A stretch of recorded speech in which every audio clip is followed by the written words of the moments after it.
அண்ணாமலை தலைமையில ஏதாவது ஒரு புதிய கட்சி உருவாவதற்கு வாய்ப்பு இருக்கா? ஜனவரிக்கு அப்புறம் ஆரம்பிக்கலாமான்னு ஒரு ஐடியா இருக்குன்னு சொல்றாங்க.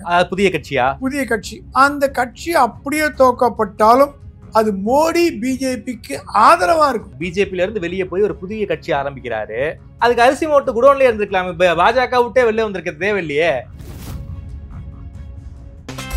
No compromise. உங்க சைடுலயும் எங்க சைடுலயும்.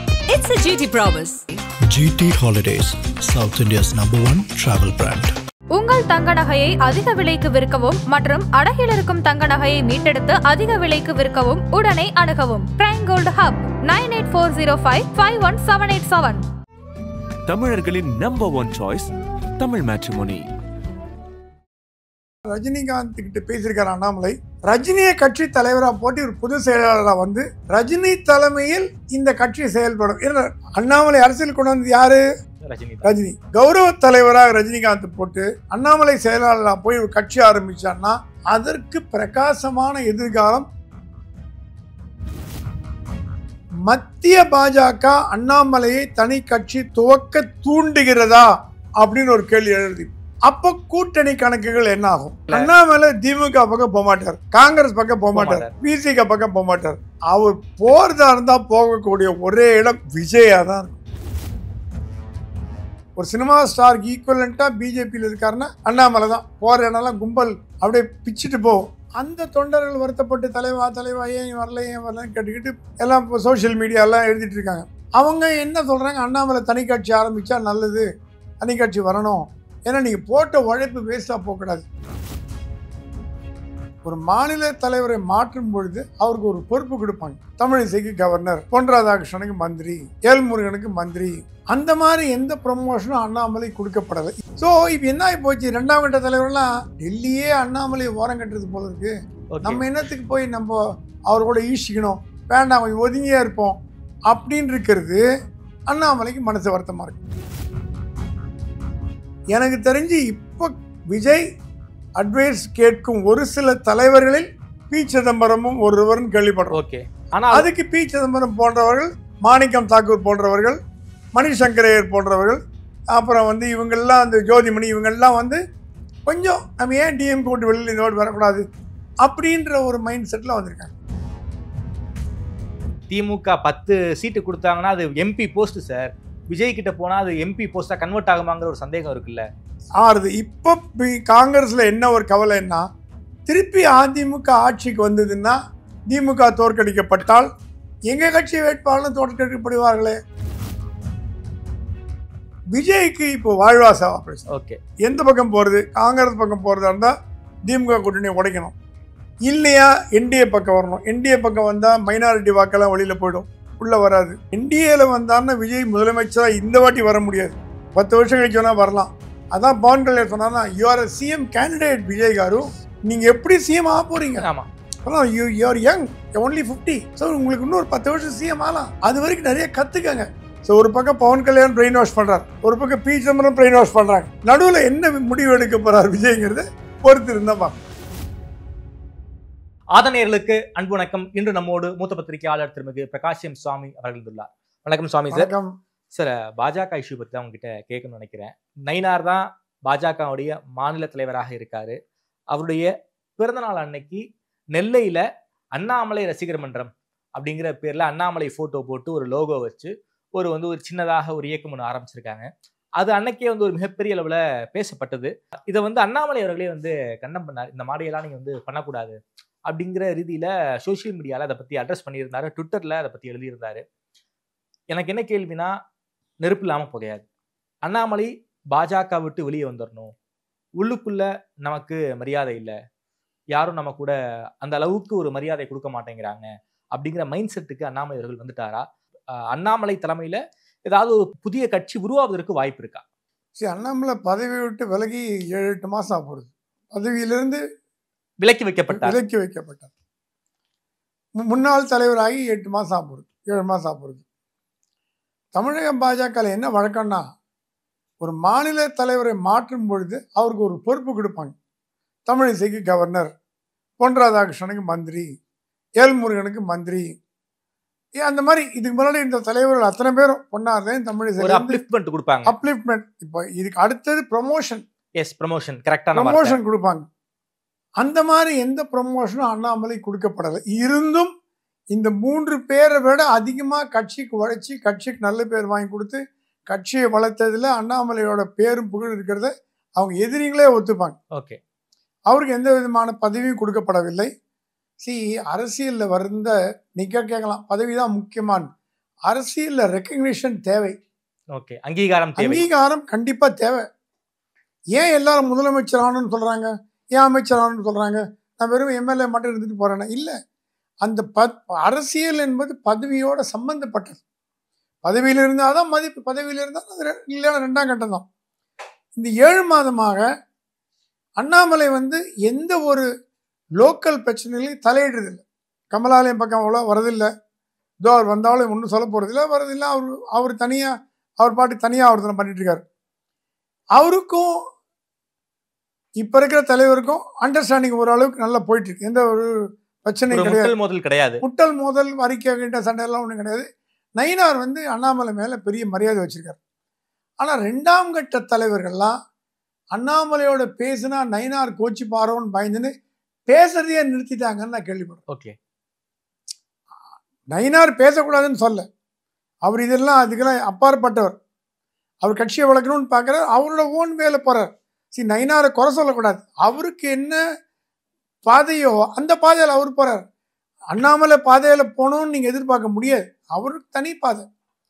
ஆனால் அண்ணாமலைகிட்ட பேசினா கோச்சி போகிறோம் நட்பாக சொல்லி 2ஆம் கட்ட தலைவரெல்லாம் இவரை அவாய்ட் பண்ணுறது அண்ணாமலை மனசை பெருசாக புண்படுத்திடுது. ஓகே, நம்ம வளர்த்து விட்டவங்க, நம்ம தூக்கி விட்டவங்க, நம்ம கூட இருந்தபோது நம்ம பின்னாடி வந்தவங்க இந்த மாதிரி நடந்துக்கிறாங்களே. அண்ணாமலைக்கு ஒரு மன வருத்தம் இருக்கு. மன வருத்தம் கண்டிப்பாக இருக்கு, அது இல்லாமல் இல்லை.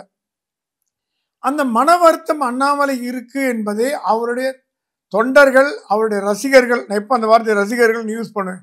ஏன்னா இது பிகம் ஐகான் ஆஃப் பிஜேபி. ஒரு சினிமா ஸ்டாருக்கு ஈக்குவலண்ட்டாக பிஜேபியில் இருக்காருன்னா அண்ணாமலை தான். போகிற இடம்லாம் கும்பல் அப்படியே பிச்சுட்டு போகும். அந்த தொண்டர்கள் வருத்தப்பட்டு தலைவா ஏன் வரலன்னு கேட்டுக்கிட்டு எல்லாம் இப்போ சோஷியல் மீடியாலாம் எழுதிட்டு இருக்காங்க. அவங்க என்ன சொல்கிறாங்க, அண்ணாமலை தனி கட்சி ஆரம்பித்தா நல்லது, தனி கட்சி வரணும். ஏன்னா நீங்கள் போட்ட உழைப்பு வேஸ்ட்டாக போகக்கூடாது. திமுக எதிர்ப்பு என்பது பாஜகவின் வரலாற்றிலேயே அண்ணாமலை பண்ண மாதிரி யாருமே எதிர்க்கல. அது மழுங்கி போகக்கூடாதுன்னு தொண்டர்கள் ஃபீல் பண்ணுறாங்க. ஓகே, 2ஆம் கட்ட தலைவர்கள்லாம் விட்டுருக்காங்க. அவங்களாம் நாளைக்கு நயினார் போய் யாராவது வந்தால் கூட பால் பிடிச்சின்னு போடுவாங்க. அவங்களுக்கு பதவி தான் முக்கியமே தவிர லாயல்ட்டி முக்கியம் கிடையாது. அது விச் இஸ் அரசியல் எல்லா கட்சியிலும் இருக்கிறது. எல்லா கட்சியும் நம்ம குறை சொல்லக்கூடாது. நாளைக்கு நயினார் போய் வந்தாலும் திருப்பி இதே குரூப் தான் இருக்க போகுது.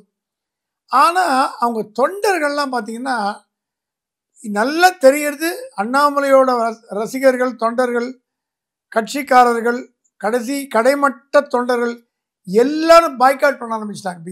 பிஜேபி மீட்டிங் வரதில்லை, கூட்டம் வரதில்லை, போகிறதில்லை. என்ன காரணம்? அது இல்லாமல் சில அப்ரோச்சில் தப்பு இருக்கலாம். இந்த கமிட்டி போட்டது தப்பு, குழு போட்டது தப்பு, காசு வாங்கி போட்டாங்க அப்படின்னு அது ஒரு கெட்ட பேர்லாம் பழைய டீமே போட்டாங்க. செயலாளர், பொதுச் செயலாளர் பழைய டீம் போட்டு ஒரு காரணம் கூறப்பட்டது தேர்தலுக்கு பிறகு மாற்றப்படும்னு.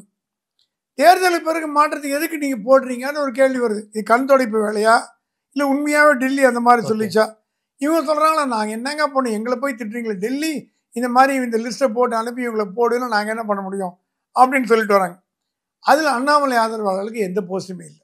புதிதாக போடப்பட்ட எக்ஸிகியூட்டிவ் கமிட்டி துணைத் தலைவர், துணைத் தலைவர், பொதுச் செயலாளர், அதுக்கப்புறம் பிரிவுகளுடைய தலைவர், பிரிவுகளில் கூட கம்ப்ளீட்டாக கேசவி நாயகை தான் ஓங்கியிருக்கு. கேசவி நாயகன் யாரை கை காட்டுறாரோ அவர். அண்ணாமலை இருந்த வரைக்கும் கேசவி நாயகன் கொஞ்சம் அடக்கி வாசிச்சார். ஓகே, இப்போ நயினாருக்கு அந்த அளவுக்கு அவர் அடக்கி வாசிக்க வேண்டிய தேவையில்லை. ஏன்னா நயினார் இஸ் சாஃப்ட் மேன். அண்ணாமலைகிட்ட போய் நீங்கள் இந்த பருப்பு வேகாது. சரி, இப்போ கேசவி நாயகம் அதான் சொன்னாங்க, குஷ்பு எவ்வளோ பாப்புலர் ஆக்ட்ரஸ், தமிழகம் அறிந்த முகம், இந்தியா அறிந்த முகம், நல்ல ஒரு புரட்சி பெண்மணி. அவங்கள தலைவியாக போடாமல் 2 வருஷத்துக்கு முன்னாடி கட்சியில் ஒரு லேடியை தலைவியாக போட்டு அவளுக்கு கீழே குஷ்புவை ஒர்க் பண்ணணும்னு வச்சா எந்த விதத்துல நியாயம்னு எல்லாரும் கேட்கறாங்க. உங்க நேஷனல் விமென்ஸ் கமிஷன் அங்க இருந்தே வெளில வந்தவங்க, அவங்க இந்த வெளில வந்தாங்க. இப்போ இது அதுக்கப்புறம் எம்எல்ஏ பதவி விட்டு வந்த விஜயதாரணி விஜயதாரணிக்கு ஒரு பொறுப்பு கூட ஏதோ நான் என்ன சொல்றேன், அவங்க காங்கிரஸ்ல இருந்தாவது எம்எல்ஏவாவது இருந்திருப்பாங்க, எம்எல்ஏ வந்திருப்பாங்க. சரத்குமார் ஒரு கட்சியை கலைச்சிட்டு 12 மணி நைட்டு மிட் நைட் கட்சியை கலைச்சார். நான் தமிழ்நாட்டில் ராஜ்யசபா கிடையாது, ரைட் ஒத்துக்கிறேன். மற்ற மாநிலங்களில் ராஜ்யசபா சீட் இருந்ததுன்னா இதுல குஷ்புவையோ சரத்குமாரையோ இவங்களையும் யாரையோ போட்டிருக்க, விஜயதாரணியை போட்டிருக்க முடியல. ஏன் போடல? எல் கணேசனை போட்டோமா இல்லையா? மற்ற மாநிலத்திலிருந்து எல் முருகனை போட்டோமா இல்லையா? உதாரணம் நிறைய இருக்கு. அண்ணாமலை ராஜ்யசபா எம்பியா போட்டிருந்தா கூட அவர் போய் அங்க நல்ல சிறமையா பண்ணிருப்பார். தமிழ்நாடு அண்ணாமலை ராஜ்யசபா எம்பியா போனா மோடிக்கு பக்கபலமா இருப்பார், புலிப்பாய்ச்சல் பாய்ச்சிருப்பார். அதுவும் கொடுக்கல. ஸோ இப்போ என்ன ஆகி போச்சு, 2ஆம் கட்ட தலைவர்லாம் டெல்லியே அண்ணாமலை ஓரம் கட்டுறது போல இருக்கு. நம்ம என்னத்துக்கு போய் நம்ம அவர் கூட ஈசிக்கணும், வேண்டாம் கொஞ்சம் ஒதுங்கியா இருப்போம் அப்படின்னு இருக்கிறது அண்ணாமலைக்கு மனசு வருத்தமா இருக்கு. ஓகே சார், குறிப்பாகவும் இந்த கட்சியை பத்தி கேட்டீங்க நீங்க. அண்ணாமலை சொன்னாரா இப்போ எந்த முடிவும் எடுக்க வேண்டாம், அவர் கட்சி தொடங்குற முடிவுலையும் இல்லை, தொடங்கக்கூடாதுங்கிற எண்ணத்துலையும் இல்லை, ஒரு ஆசோலேஷன்ல இருக்காரு. ஜனவரி வரைக்கும் அவருக்கு ஜாதகம் டைம்ஸ் சுமாராக தான் இருக்கு. ஜனவரிக்கு அப்புறம் பிச்சுன்னு போகுது அவர் ஜாதகம். என்னோட நண்பர் சொன்னார், அவர் பிஜேபி ஜோசியர் நினைக்காதீங்க, ஒரு இண்டிவிஜுவல் ஜோசியர். என்னோட நண்பர் எல்லாரும் அரசியல் ஜாதகம் பார்ப்பார். 1.5 வருஷம் அண்ணாமலை கையில பிடிக்க முடியாது. ஜனவரிக்கு அப்புறம் பிச்சுன்னு போகுது. அவர் வேண்டான்னா கூட அவர் முன்னிலைப்படுத்தப்படுவார் அப்படின்னு சொல்றாங்க. இந்த நியூஸ் அண்ணாமலைக்கு போகாம இருக்காது, ஏன்னா அவரும் ஜோசியரை பார்த்துருப்பாரு, தெரியாது, நமக்கு தெரியாது. ஜனவரிக்கு அப்புறம் ஆரம்பிக்கலாமான்னு ஒரு ஐடியா இருக்குன்னு சொல்றாங்க. புதிய கட்சியா? புதிய கட்சி, புதிய இது. அதுக்கு அந்த கட்சி அப்படியே தோக்கப்பட்டாலும் அது மோடி பிஜேபிக்கு ஆதரவா இருக்கும். அது என்ன சார்? அதுதான் வேடிக்கை. எனக்கு புரியல சார். அதாவது பிஜேபியில இருந்து வெளியே போய் ஒரு புதிய கட்சி ஆரம்பிக்கிறாரு, அதுக்கு மோடிக்கும் பாஜகவுக்கும் ஆதரவா இருக்கிறது ஓகே, அதுக்கு அரிசி மூட்டை குடோன்ல இருந்திருக்கலாம், பாஜக விட்டே வெளியே வந்திருக்கிறது தேவையில்லையே. காங்கிரஸ்ல இருந்து வெளியில வந்த சரத் பவார் காங்கிரஸோட கூட்டணி வைக்கலையா? வச்சாரு. காங்கிரஸ்ல இருந்து வெளியில வந்த மம்தா பானர்ஜி காங்கிரஸோட கூட்டணி வைக்கல. இவங்கெல்லாம் காங்கிரஸ் எதிர்த்து வந்தவர்கள். சரத் பவார் காங்கிரஸ் எதிர்த்து வந்தார். இப்ப அஜித் பவார் பிஜேபியில ஃபுல் டைம், அவர் தான் துணை முதலமைச்சர் மகாராஷ்டிராக்கு, அவர் சொந்த மருமகன். அப்படி இருக்கும்பொழுது இது தமிழக அரசியலையோ இந்திய அரசியலையோ இது நடக்கும் இது நடக்காதுன்னு சொல்ல முடியாத ஒரு சிச்சுவேஷன் நம்ம இருக்கும். இல்ல சார், குறிப்பாக லோக்கல்ல ஒரு இஷ்யூ இருக்கு, அதன் காரணமாக கட்சியை விட்டு வெளியே வரதுங்கிறது ஒரு நல்ல முடிவு நீங்க நினைக்கிறீங்களா? இல்ல, அவர் கட்சியை விட்டு வரப்போறாரு நான் சொல்ல. இல்ல, இப்படி ஒரு முடிவு எடுத்தால் ரெண்டு முடிவு ஜனவரியில இன்னும் 2 மாசம் வெயிட் பண்ணி பார்த்துட்டு டெல்லி கொடுக்கிற காரணம் உப்புக்கு சப்பில்லாத ஒரு காரணம் கொடுக்குது. தேசிய தலைவர் போடல, உங்களை எப்படி போடுறது, அது அந்த தலைவர் போட்டு. இப்ப சிபி ராதாகிருஷ்ணனை துணை ஜனாதிபதியா போட்டீங்க, அந்த மகாராஷ்டிராவில் எச் ராஜா கொடுக்குறீங்கன்னு சொல்லி ஒரு 2 மாசம் ஆச்சு. நான் அண்ணாமலை மட்டும் குறை சொல்ல, கவர்னர் பதவி ராஜாக்கு டியூன்னு ரொம்ப நாளா சொல்றாரு. மோடியே கேட்டாராம், ராஜாஜிக்கு ஏன் ஒன்றும் பண்ணலன்னு கேட்டாராம். இல்ல கூடிய சீக்கிரம் பண்ண போறோம்னா. மோடிக்கு 24 hours தமிழ்நாடை பத்தி நினைக்கிற அளவுக்கு அவருக்கு பொறுமையும் கிடையாது, அவர் டைமும் கிடையாது. அப்பப்ப நினைக்கும் போது கூப்பிட்டு கேட்பார். இவங்க பண்ண வேண்டிய வேலையை ஒழுங்கா பண்ணல. இப்ப ராஜா அதுக்குன்னு போர்க்கோளம் ஏற்படாது இல்லை, அவரும் மனசு வருத்தத்தில் இருக்காரு. ஏன்னா எல்லாரும் செட்டில் ஆயாச்சு, எல்லாரும் கவர்னர் கொடுத்தாச்சு, மந்திரி ஆயிடுச்சு, எல்லாம் ஆகி இவருக்கு மட்டும் எம்எல்ஏ தவிர அதுக்கு மேல எதுவுமே மேல போல. தேசிய பாஜகவோட செயலாளராக இருந்தார், பொதுச் செயலாளரோட செயலாளராக இருந்தார், எப்படி தமிழிசை இருந்தா அந்த மாதிரி அவருக்கு டியூ. ஸோ இதெல்லாம் கூட்டி கழிச்சு பார்த்தா மத்திய பாஜக தமிழக பாஜக வஞ்சிக்கிறதா, இன்ட்ரெஸ்ட் இல்லையா, தேர்தல் நெருங்க போறது, கண்ணை மூடி கண்ணை திறந்த பார்க்கறதுக்கு ஜனவரி வந்துட போகுது. 3 மாசம்தான். மாநில தலைவர் நயினார் நாகேந்திரன் ஒரு பாத யாத்திரை போறார், ஒரு ஊர்வலம் போறார். டெல்லியில இருந்து வர வேண்டியது அவங்க கடமை. நீங்க நயினாருக்கோசரம் வரல, கட்சிக்காக வரணும். நயினார் ஒரு காரியத்தை பண்ணாருன்னா மேலிடத்துல இருந்து வந்தாலும் அவருக்கு உற்சாகம் வரும். அப்பா அமித்ஷா வந்துட்டாருப்பா, நிர்மலா சீதாராமன் வந்தாருப்பா, எல் முருகன் தான் இங்கே இருக்காரு. எல் கணேசன் மறைவிக்கு யாரும் வரலையே சார். எல் கணேசன் மறைவிக்கு யாராவது மகா தவறு. அப்புறம் போய் எல்லாம் பார்த்தாங்க, அது ஒரு 6 கஞ்சி பழங்கஞ்சி. நான் என்ன கேட்கிறேன், மத்திய பாஜக அண்ணாமலையை தனி கட்சி துவக்க தூண்டுகிறதா அப்படின்னு ஒரு கேள்வி எழுதி இவங்களே சொல்றாங்களா? நீ தனி கட்சி ஆரம்பிப்பா, நீ தனி கட்சி ஆரம்பிச்சு போட்டி போடு, உனக்கு இங்கே வேலை இல்லை, இங்கே நாங்கள் பார்த்துக்கிறோம். அப்போ கூட்டணி கணக்குகள் என்ன ஆகும்? கரெக்ட். ஏன்னா மெகா கூட்டணின்னு சொல்றாங்க. ஆமா, மெகா கூட்டணி அமைச்ச மாதிரி நமக்கு இப்போ வரைக்கும் ஒரு சிக்னலும் கிடைக்கல. அண்ணாமலை திமுக பக்கம் போக மாட்டார், ஆமா, காங்கிரஸ் பக்கம் போக மாட்டார், பிசிக பக்கம் போக மாட்டார். அவர் போறதா இருந்தா போகக்கூடிய ஒரே இடம் விஜயா தான் இருக்கும். ஏன்னா விஜய், மோடி, பிஜேபி, பாசிசம் அப்படின்னு ஒரு ஆர்குமெண்ட் பண்ணார். அண்ணாமலைட்ட அந்த பாசிசம், பிஜேபி, மோடி அதெல்லாம் வேகாது. ஏன்னா அவர் தனியா வந்துட்டார். இல்ல சார், அண்ணாமலை வந்து விஜயை ஏத்துப்பாரா? நான் தான் முதல்வர் வேட்பாளருங்கிறாரு விஜய். அவர் வந்து அண்ணாமலை வந்து முதல்வரா வரணும்னு எங்கான சொல்லியிருக்காரு ஏதாவது? இல்ல சார், எங்கேயும் சொல்லல சார். சொல்லவே இல்லை சார். அண்ணாமலையுடைய ஸ்டேச்சர் வேற சார், விஜயோடைய ஸ்டேச்சர் வேற இல்ல. அண்ணாமலைக்கு இப்போ இந்த பீரியட்ல அவருக்கு எம்எல்ஏ சீட்டு கூட கிடைக்க போறது.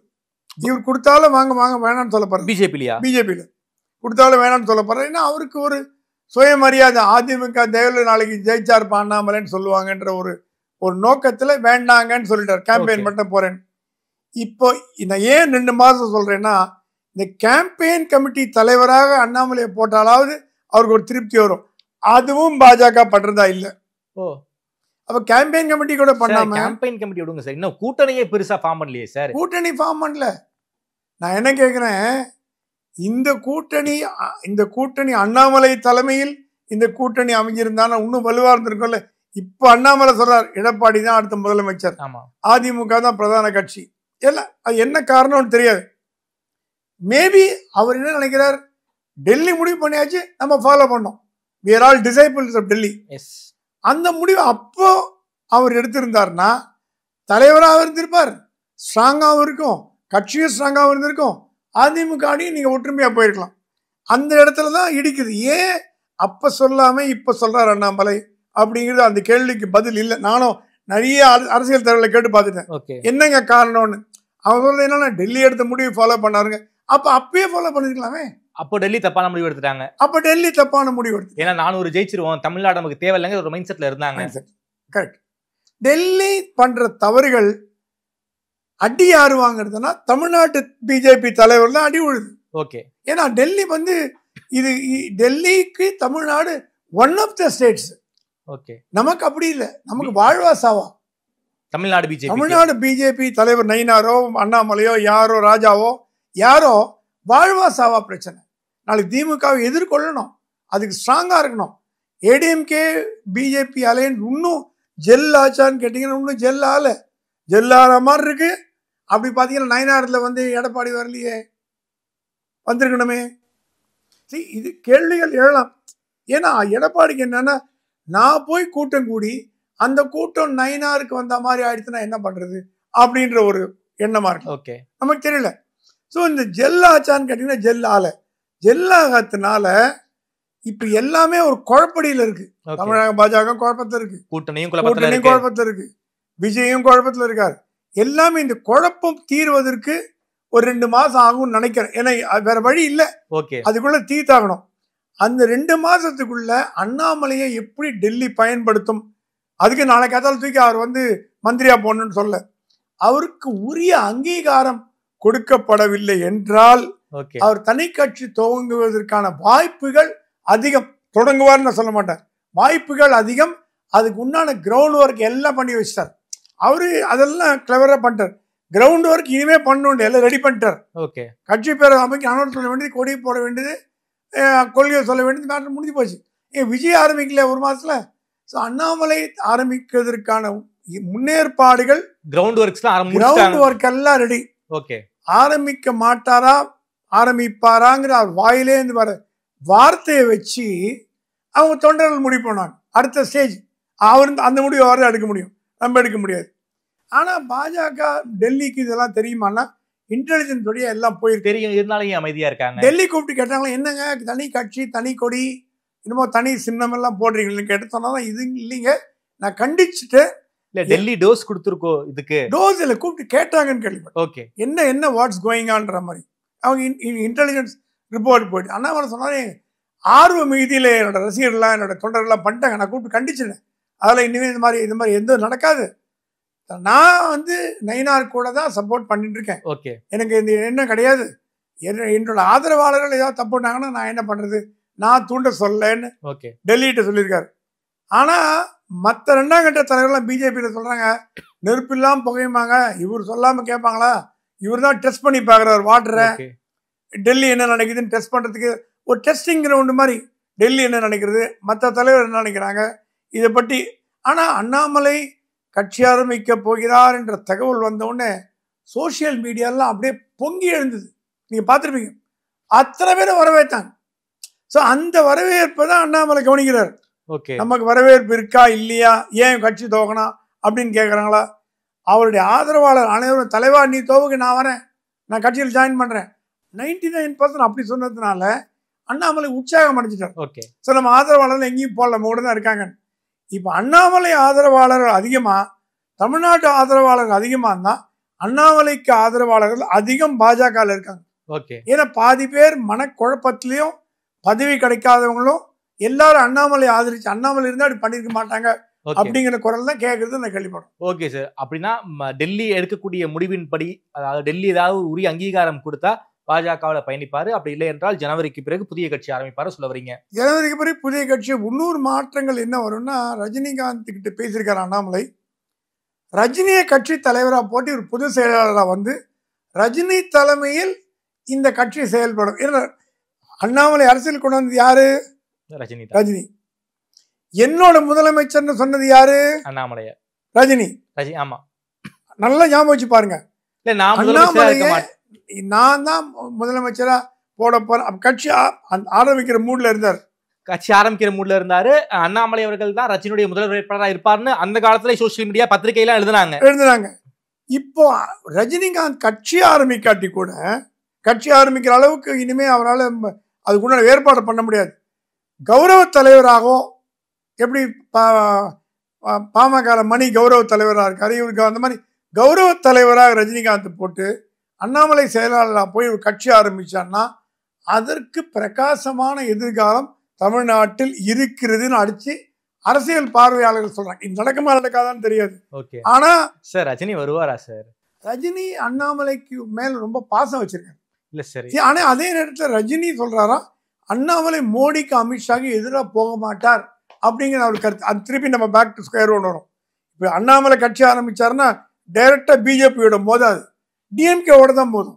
அந்த பலம் எதுக்கு வரும்னா பிஜேபிக்கு தான் பலம் வரும். ஓகே, டைரக்டா இன்டைரக்ட் பெனிஃபிஷரி யாருன்னு பாத்தீங்கன்னா பிஜேபி. அதுக்கு ஒரு பிஜேபியில இருந்துகிட்டு இருக்கு. பிஜேபியில யூஸ் பண்ணலையா அவரை? எங்க யூஸ் பண்றீங்க? தண்டத்தை உட்கார வச்சுக்கீங்களா? ஒரு ஏதாவது ஒரு போஸ்ட் கொடுத்தீங்களா? 8 மாசமா போஸ்ட் கொடுக்கறதுக்கு, இன்னும் ஒரு போஸ்ட் தேடுறதுக்கு உங்க கட்சி தலைவரை தேடுறதுக்கு 2 வருஷம் ஆகினீங்க. அது வேற விஷயம். டெல்லி லெவல் இன்னமும் போடல. இன்னும் 1 வருஷம் போட போறது இல்லை. பீகார் எலெக்ஷன் முடிஞ்சு போச்சு. அது வந்து டிஃபேக்டோ பிரசிடண்டா அமித்ஷா தான் எல்லாம் பாத்துக்கிறார். இப்ப பாஜகவோட தலைவர் அமித்ஷா தான், நட்டா கிடையாது. பழைய தலைவர் அமித்ஷா இருந்தார், நட்டா போட்டாரு. நட்டா ஏதோ இப்படி பண்ணிட்டு போயிட்டாரு. இப்ப அமித்ஷா தான் பாஜகவின் முகம், தலைவர் எல்லாம். மோடிக்கு இதெல்லாம் டைமே கிடையாது பாத்துக்கிறதுக்கு. அமித்ஷா திருப்பி தலைவர் எல்லாம் பண்ணிட்டு வர. இப்போ பீகார் எலெக்ஷன் முடிஞ்சிடும், வெஸ்ட் பெங்கால் எலெக்ஷன் முடிஞ்சிடும், அதுக்கப்புறம் தமிழ்நாடு எலெக்ஷன் முடிஞ்சிடும். எப்பதான் பாஜகவுக்கு தலைவர் போடுவாங்க?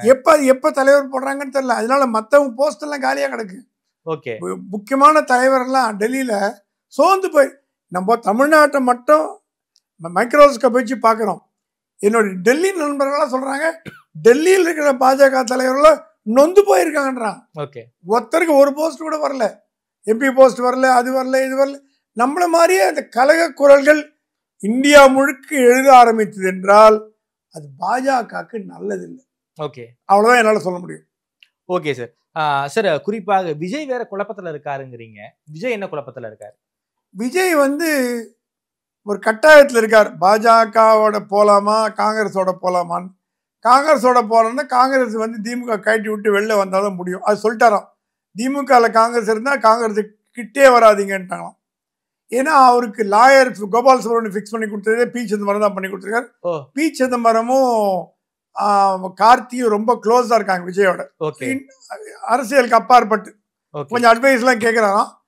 எனக்கு தெரிஞ்சு இப்போ விஜய் அட்வைஸ் கேட்கும் ஒரு சில தலைவர்களில் பி சிதம்பரமும் ஒருவர்னு கேள்விப்படுறோம். ஓகே, எப்படி அரசியல் நகர்கள் மூவுகள் எல்லாம் பண்ணுறேன். ஏன்னா பி சிதம்பரம் 60 வருஷம் பாலிடிக்ஸ் இருக்கார். இந்திரா காந்தி பீரியட்லேருந்தே அவர் பாலிடிக்ஸ், அவர் கற்று தேர்ந்தவர். அவர் பார்க்காத 5 பிரைம் மினிஸ்டர் ஒர்க் பண்ணிட்டார். ஸோ அவரு கொஞ்சம் அவரு பிஜேபியில் போய் சேருன்னு சொல்லுவாரா? சொல்ல மாட்டார். கண்டிப்பாக காங்கிரஸா ஒண்ணும்பார். அப்போ பி சிதம்பரம் சொல்லி தமிழ்நாடு காங்கிரஸோ மத்திய காங்கிரஸோ திமுக விட்டு வெளியில வருமாங்கிறது முதல்ல பார்க்கணும் சார். திமுக 10 சீட்டு கொடுத்தாங்கன்னா அது எம்பி போஸ்ட் சார். விஜய் கிட்ட போனா அது எம்பி போஸ்டா கன்வெர்ட் ஆகுமாங்கிற ஒரு சந்தேகம் இருக்குல்ல. ஆறுது. இப்போ காங்கிரஸ்ல என்ன ஒரு கவலைன்னா, திருப்பி அதிமுக ஆட்சிக்கு வந்ததுன்னா திமுக தோற்கடிக்கப்பட்டால் எங்க கட்சி வேட்பாளரும் தோற்கடிக்கப்படுவார்களே. திமுக தோச்சுன்னா காங்கிரஸ் தோத்து போகும். ஏன்னா தமிழ்நாடு வரிசை பிரகாரம் 5 வருஷம் திமுக 5 வருஷம் அதிமுக அப்படிதான் மாத்தி மாத்தி வருது. எக்ஸப்ட் ரெண்டு தலைவர் பெருந்தலைவர்ல யாரும் இல்லை இப்போ. ஸோ மாத்தி மாத்தி வருதுனால பொதுவான ஒரு எக்ஸ்பெக்டேஷன் என்னன்னா அதிமுக ஆட்சிக்கு வரலாம் அப்படிங்கிறது. அப்போ திமுகவோட கூட போட்டி போட்டு தோத்து போயிட்டா என்ன பண்றது?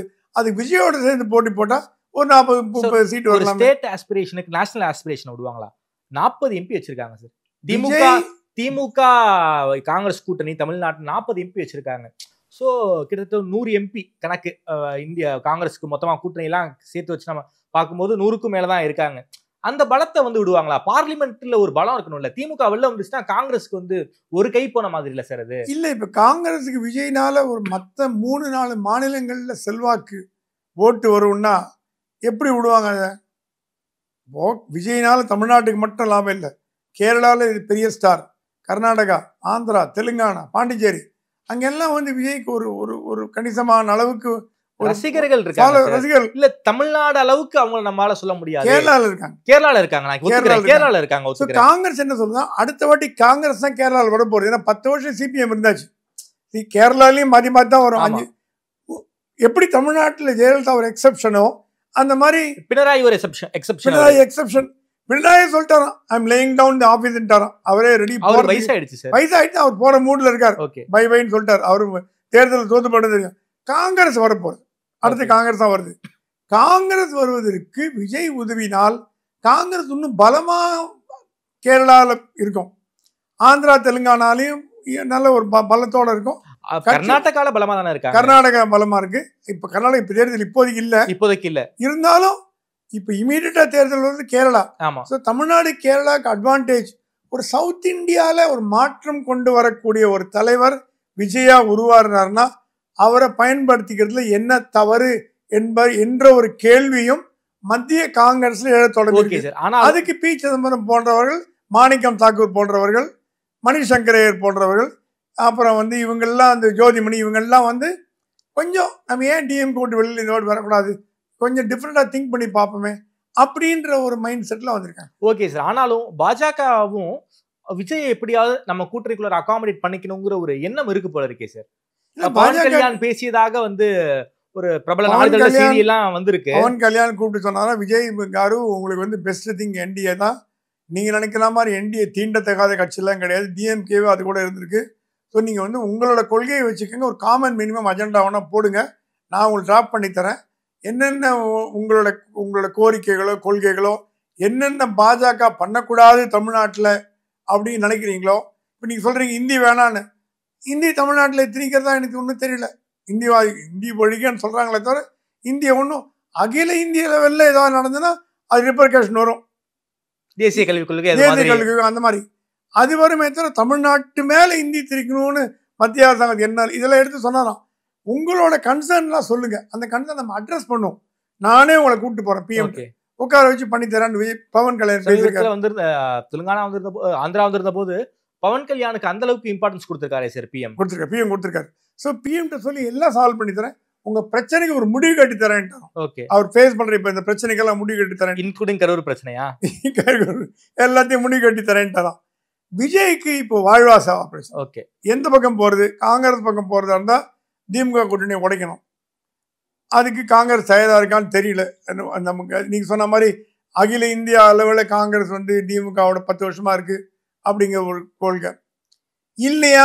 என்டிஏ பக்கம் வரணும். என்டிஏ பக்கம் வந்தா மைனாரிட்டி வாக்கெல்லாம் வெளியில போயிடும், உள்ள வராது. ஆனா உங்களுக்கு ஒரு அஷ்யூர்டா. ஆனா என்டிஏல வந்தாருன்னா விஜய் முதலமைச்சரா இந்த வாட்டி வர முடியாது. 10 வருஷம் கழிச்சு வேணா வரலாம். அதான் பவன் கல்யாண் சொன்னா, you are CM candidate Vijay car, you are CM candidate, not now. நீங்க எப்படி சிஎம் ஆக போறீங்க? ஆமா, ஏன் அவசரப்படுறீங்க? கொஞ்சம் வெயிட் பண்ண. நான் இப்ப சிஎம் ஆயிட்டேனா? இல்ல, டெப்டி சிஎம் தான். வயசு இருக்கு, 2 பேருக்கு வயசு இருக்கு. You are young, only 50. So உங்களுக்கு இன்னொரு 10 வருஷம் சிஎம் ஆகலாம். அது வரைக்கும் நிறைய கத்துக்கங்க அப்படின்னு அவர் பிரெயின் வாஷ் பண்ணிருக்காரு பவன் கல்யாண். ஸோ ஒரு பக்கம் பவன் கல்யாண் பிரெயின் வாஷ் பண்றாரு, ஒரு பக்கம் பி சிதம்பரம் பிரெயின் வாஷ் பண்றாங்க. நடுவில் என்ன முடிவு எடுக்க போறாரு விஜய்ங்கிறது பொறுத்து இருந்தா பாருங்க. ஓகே சார், ரொம்ப நன்றி சார். குறிப்பாக அண்ணாமலையில ஆரம்பிச்சு விஜய் வரைக்கும் ரொம்ப விரிவாக பேசியிருக்கோம். அண்ணாமலை தமிழக பாஜகவில் அவருக்கு பெரிய மரியாதை இல்லை, எந்த ஒரு பொறுப்பும் கொடுக்காம இருக்காங்க. அந்த ஆசிலேஷன் அண்ணாமலை இருக்காரு. புதிய கட்சி ஆரம்பிக்கலாம், அப்படி ஆரம்பித்தாலும் தேசிய பாஜகவுக்கு எதிராக போகமாட்டார் உங்களுடைய பார்வை வச்சிருக்கீங்க. அதே போல விஜய் காங்கிரஸும் துண்டில் போடுறாங்க, பாஜகவும் துண்டில் போடுறாங்க. யார் துண்டில் சிக்க போறாருங்கிறது அதுவும் ஒரு $1 கேள்வி. தமிழ்நாடு அரசியல் தொடங்கி இந்திய அரசியல் வரைக்கும் பல்வேறு கேள்விகளுக்கு ரொம்ப விரிவாக பதில் சொல்லியிருக்கீங்க. நேரம் கொடுத்து பேசியமைக்கு நன்றி. நன்றி.